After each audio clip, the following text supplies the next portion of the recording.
Sa amin actually hindi lang inflation rate ang problema. Although mabigat yun, ito nakarang 3 araw, sunod-sunod yung mga hindi magagandang balita sa ekonomiya. Yung inflation umabot ng 7.2%, lumaki ng 3 beses sa loob lamang ng 2 buwan. Ito ang pinaka malaking lockdown ng inflation sa mahigit 3 dekada. Kahapon lamang lumabas yung balita tungkol sa unemployment. Kumpara sa nakaraang taon ay lumaki to 5% ang unemployment rate natin. Tapos kung titinan yung bilang na may trabaho mula Pebrero hanggang Marso, nabawasan ng I think about 350,000 ang nawalan ng trabaho. Tapos ngayon umaga lang, nakapagtala tayo ng economic growth, paglago ng ekonomiya, bumagsak to 2.8%. Ito ay napakalayo dun sa target ng gobyerno ng 4 to 6% originally para sa taon. So yung ilang linggo, ilang buwan na natin naramdaman na krisis sa hanap buhay, itong huling serye ng mga statistika mula sa gobyerno ay binibigyan lamang ng statistika yung naramdaman natin na kahirapan sa araw-araw. Well, kami, I think yung kahalaga ng mga datos na lumabas mula sa gobyerno, yung 7.2% inflation, yung pagbagsak ng bilang na may trabaho, yung pagbagal ng ekonomiya nitong unang quarter ng 2026, para sa amin ito na yung pinakapatunay dapat sa gobyerno na bigo yung kanilang mga hakbangin para harapin yung krisis na nagmula naman ilang taon na nakalipas pero pinalala ng oil price shock.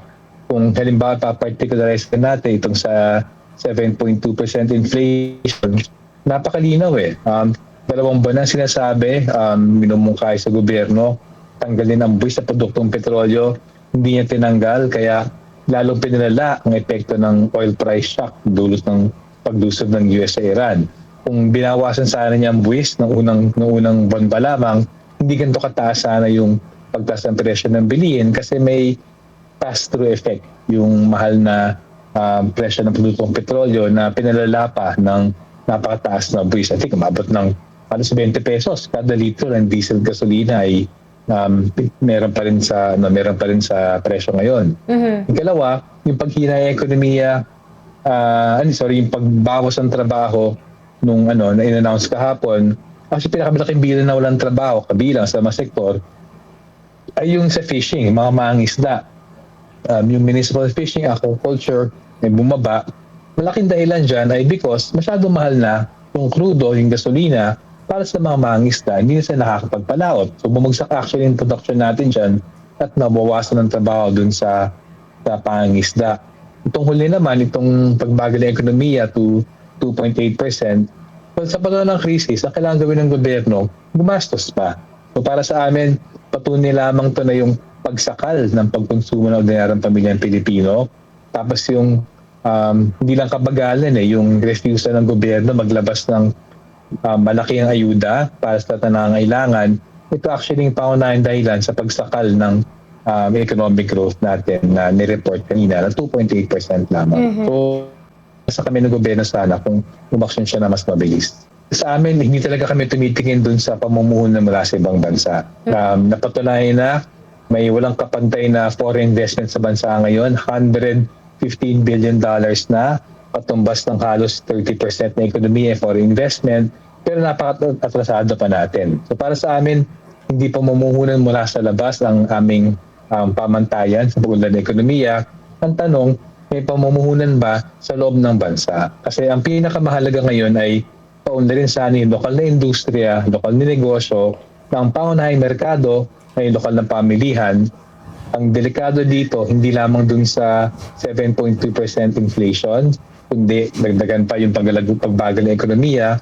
Ang pinakadelikado dito, yung mga maliit na lokal na negosyante ay lalong mahihirapan na mag-invest sa lokal na ekonomiya. Sa amin, mas delikado yan at mas malaking pinsala yan, both sa kagyat at sa pangmatagalan. Hindi totoo na tinutulungan ng gobyerno ang may hirap. Mismo sa kanyang pinagmamalaking uplift na website, yung uplift na programa na pagpapatupad daw ng emergency measures, tinignan ko kayo umaga lamang bago tayo nag-usap, yung naitala nilang beneficiaryo ng mga programa, 1.4 million lamang. Ngayon, ilan ba yun ang mahirap na pamilyang Pilipino? 14 na milyong pamilyang Pilipino na nagsabing mahirap sila bago pa man tumami yung krisis. Kaya sukatin nyo, ano ba itong 1.4, 1.5 million na benepisyaryo sa 14 na milyon na nangangailangan? Kumbaga, isa lamang sa 10 mahirap na pamilya na tutulungan ng gobyerno. Kaya tama kayo, dagdag natin dyan, hindi na natutulungan ng 9 sa 10 mahirap na pamilyang Pilipino, lalong pinapabayaan actually yung mga middle class. So para sa amin, hindi dapat sisihin ng middle class yung mahirap sa kawalan ng suporta sa middle class. Dapat magsama ang middle class at yung milyong-milyong pamilyang mahirap na pamilya, dapat magsama yan at maningil sa gobyerno. Bakit? Sa gitna ng krisis, hindi ka naglalabas ng tulong? Bakit hindi kayo gumagalaw para tulong na mahihirap? Bakit naireklamo nyo yung pagbawas ng buwis na makatulong sana bigyan ng ginhawa? Samantalang, pinoprotektahan ang tubo ng mga malalaking kumpanya sa langis. Samantalang, binabawasan ng buwis sa malalaking kumpanya. Samantalang, pinoprotektahan ang yaman ng 3,000 bilyonaryo sa Pilipinas na nagpapatakbo ng mga pinakamalaking kumpanya. So para sa amin, dapat ikagalit ng mahirap at middle class na para ang hirap-hirap makakuha ng tulong sa gobyerno, pero yung mga mayayaman, isang katsing lamang ang dami-daming suportang pagprotect ng ginagawa ng pamahalaan. Sa amin, ang siguro huling pabagitin lang namin, yung naranasan natin na problema sa ekonomiya sa pang-araw-araw, nabigyan ng statistika nito nakarang 3 araw. Yung 7.2% inflation, binabawasan ng bilang na may trabaho, paglaki ng unemployment rate to 5%, at ngayon yung pagbagal ng ekonomiya 2.8%. Nandiyan yung statistika, dapat ipamukha natin sa gobyerno, hindi na tayo naniniwala sa sinasabi nila na ginagawa nilang lahat. Kasi imposibleng ginagawa nilang lahat kung yung ordinaryong Pilipino na naghihirap, pero yung mga mayamang pamilya, malalaking kumpanya ay tuloy-tuloy pa rin ang kanilang ligaya.